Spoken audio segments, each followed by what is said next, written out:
3 things that people with Pectus Excavatum, a hole in their chest, must learn and should be doing for their overall health. What's up, guys? How you doing? I'm coming to you for my birthday, and it's got me thinking a lot about many things, especially all of the limiting things that we believe about life and ourselves, and the things that we stop ourselves doing when, like, the world's so open and we can do whatever the fuck we want, but we limit ourselves in our mind. And if you have Pectus Excavatum, then you and I, and we limit ourselves with the perception of our physical condition on the way in which we experience and perceive the world. And so, with that being said, here's ELD number 49. Here's 3 things I'm convinced of that if you have Pectus Excavatum, fat hole in your chest, you should be doing on a daily basis to maintain or enhance our health. Those 3 things are breathing and breathwork, meditation, mindset, movement, and mobility. So, more accurately, I actually believe that all humans, irrelevant of whether you have Pectus or not, should be participating in breathwork, movement, and meditation. So, yeah, again, with or without Pectus, like, these are, I firmly believe, essential, and like things that I actually started doing not because of Pectus, and now I'm so so grateful that I am doing because of the benefits that I do believe it causes with Pectus. So, interesting. But before we dive into the application and reasoning behind these 3 practices, have a look at this image. It's a top-down image comparison of a regular red rib cage and heart and lung area, and then a Pectus Excavatum, the blue rib cage and heart and lung area. Shout out to this Pectus art guy on Instagram. This is one of his posts. I'm not claiming this picture.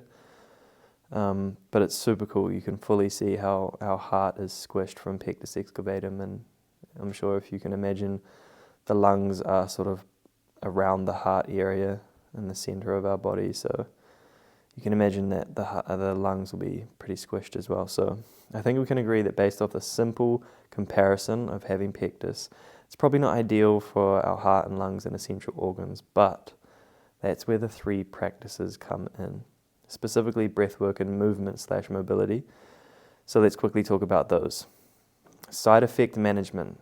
Number 1, through intentional breathwork, we can enhance our lungs' capacity, which in turn mitigates the negative effects of having Pectus, or at a bare minimum, it's going to help. So that's 1. Number 2, unlocking heightened states of consciousness. Whoa, dude. Specific breathwork practices help us to tap into elevated states where it gives us the ability to see our current problems and our current life from a different perspective. Breathwork can help us see past the bullshit, the self-limiting beliefs that we trap ourselves in. Like I said at the start of this video, especially the ones about Pectus and the limitations that we perceive about our physical body, especially even the ones that limit our life. Maybe, I'm just going to reread that. I got that completely wrong, but what I was meant to say was, even if it is a limitation on our life, Pectus Excavatum, even if it is a limitation on our life, maybe it's there to guide us on our true path, and it's not actually a limitation at all. What if all of the things that you perceive, that I perceive about my life and my situation, all of the worst possible things, what if those are actually the things there intentionally to guide us down our true path, and the things we think it gets in the way of is actually just not meant for us? What if that's the truth? Why should the other story of I have this and so I can't do this and it makes me not be able to do that? What if it is equally true that I can't do that, and that means I get to do that. I can't do that, and that means I get to do this. They are both equally true. So why the fuck do we have to pick the negative one to believe in when they're both the exact same amount of trueness?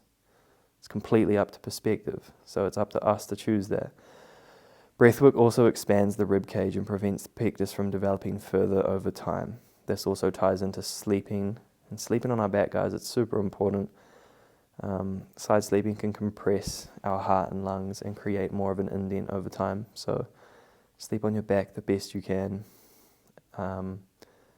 Movement, breathwork, mobility, it creates space for our heart and lungs. Through intentional breathing and movement, we can open up space in our body and decrease the pressure we have on our vital organs. Movement and mobility can create a more spacious feeling and a more spacious body, and therefore pectus will have less of a physical limitation. Again, having to engage in these practices is actually a blessing that without pectus we may not have otherwise engaged in them. Again, perspective, like what if having pectus and being forced into these daily practices that we do to manage our health, that actually is going to elevate our state and consciousness into a path that we actually want to be on and live a fucking fulfilling life. What if that is the truth? That's what I'm choosing to believe. So all of this stuff, guys, is stuff that we go over in the Pectus program if you want to join. Link is in the description of this video. But I don't just want to plug shit in my videos because, yeah, I actually just want to help. And I guess paid content is the way I can help the most. It gives you access to me, it gives you the program, and yeah, if you actually want to change your life, then jump in the program. So the mindset and meditation, this is the most significant change that we can make in our life, with or without pectus. With or without pectus, the most significant change that we can make in our life is our mindset.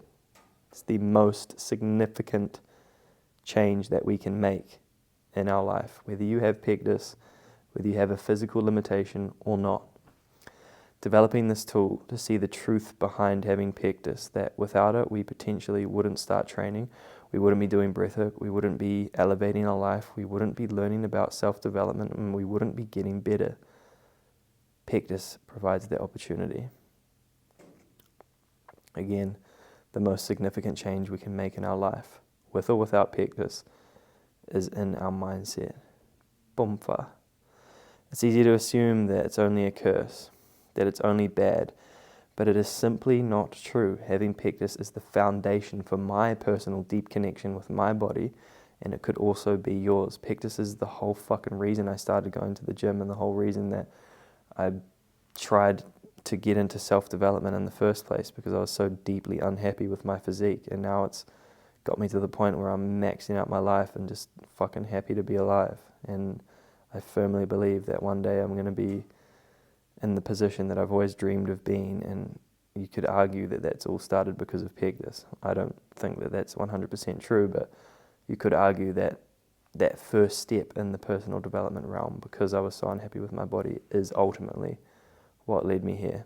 And hell, maybe that's true. What if you had one arm? What if you had no legs? What if you were never born at all? What if you had no hearing, no sight? Putting the truth into perspective is so crucial for us to step into a fulfilling life, and pectus is simply an excuse because we are scared of what would happen if we truly stepped into the abundance life offers and let go of part of our identity. I've got pectus, I'm ugly, I'm limited, my life sucks. There's all this issues and victim mentality, and I have pectus, I'm a victim. That part of us has to die if we want to become free of the limitations that pectus has. It's hard because the limiting version of ourself is perceived as safer than the unknown. This little part of us that wants to keep us safe. This part of us that nah, pectus is bad, bro. You don't fucking know. You don't know. I'm sure that's what you're telling me, but the reality is that little part of us that's wanting to stay a victim is wanting to stay alive because it feels safe to be in that box. Once that problem isn't a problem, suddenly the problem is no longer there and something else has to become the problem, and that's scary.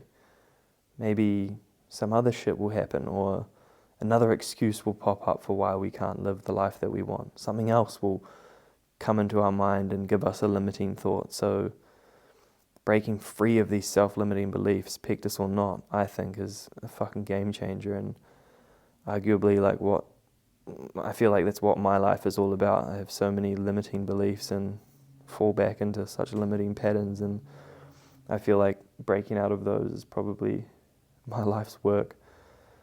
It is my life's work, to be fair. And yeah, again, we can all find an excuse for why things are hard for us, or find reasons for why they are good. And I want to be very clear, yes, Pectus might suck, and yes, it will come with severe pain and compression on our main organs. But that's not all. It also gives us a reason to become the person that we need to be to chase our dreams. And I'm not saying deny the current reality. I'm not saying I don't have Pectus, it's not a problem and everything's fine.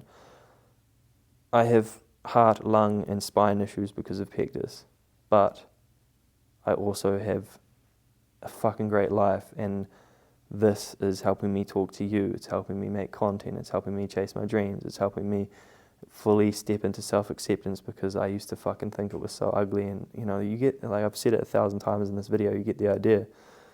It's not all bad. And if we perceive it as all bad, if we label it as the bane of our existence, then it will be. What we believe about it is true. So it's up to us to choose a positive or negative spin, and it's completely our choice. We all have that decision. If you'd like a guided meditation with cues to go over mindset stuff with Pectus Excavatum, I'll link it in the description of this video. It's just another YouTube video. If you would like to jump in the Pectus program, link is in the description of this video. If you want to jump in, change your life, have access to me every day, and just be able to shoot messages, do the trainings, follow along the workout videos, follow along the breathwork, follow along the meditation, follow along the daily non-negotiable tasks to change our life and fully accept ourselves as we are, then again hit that link, sign up for the Pectus program. It is 117 New Zealand dollars, which I believe is around 70 US dollars, which I think is extremely a generous, affordable price, given all of the value that's in there. And guys, let's not make Pectus an excuse for why we can't live the life of our dreams. Let's not use Pectus as an excuse to play it small. I appreciate you tuning into this one. I want to thank you for coming this far in this video. I want to also just say I'm a little bit less upbeat today, and I feel like there's so many reasons. I always feel like I could be doing more with my life, and that's sometimes a pressing thing. When I take my foot off the gas and relax a bit, I tend to feel worse, and I've kind of been relaxing recently, and it does lead to a place of feeling like less fulfilled, because I know deep down inside myself that I could be going harder, and I love aligning with the effort and intention to live. But I'm also exhausted. Getting up at 4:30, big day, landscaping, and coming home, training. And yeah, my life is extremely full, and I'm so blessed, and I hope that you can feel the fullness and abundance and the beauty in the everyday. I think I'm going to write a letter about this, an up and coming thing, but like your life, it literally is the things that you do every day. And we quite often feel like there's this thing that our life is leading up to, right? Like there'll be a time when, But our life is every day, and it is just the mundane shit. It's brushing our teeth, it's waking up to our partner, it's like getting ready for work, it's going to work, it's being at work, it's eating our lunch, it's the drive home from work, it's the gym, it's training, it's talking to friends, it's eating food, it's, all of the stuff that we do every day like that. That is it. How can we make that just a little bit more real and alive, and how can we just tap into that a little bit more? Because that is the reality of our life, the everyday mundane shit. We spend more time there than in these other really exciting places. So let's make the mundane the special. Alright guys, ELD 49. I appreciate you tuning in. Much love. Let's chase our dreams. We will one day die and regret not going all in, so let's send it. Love you guys. Later.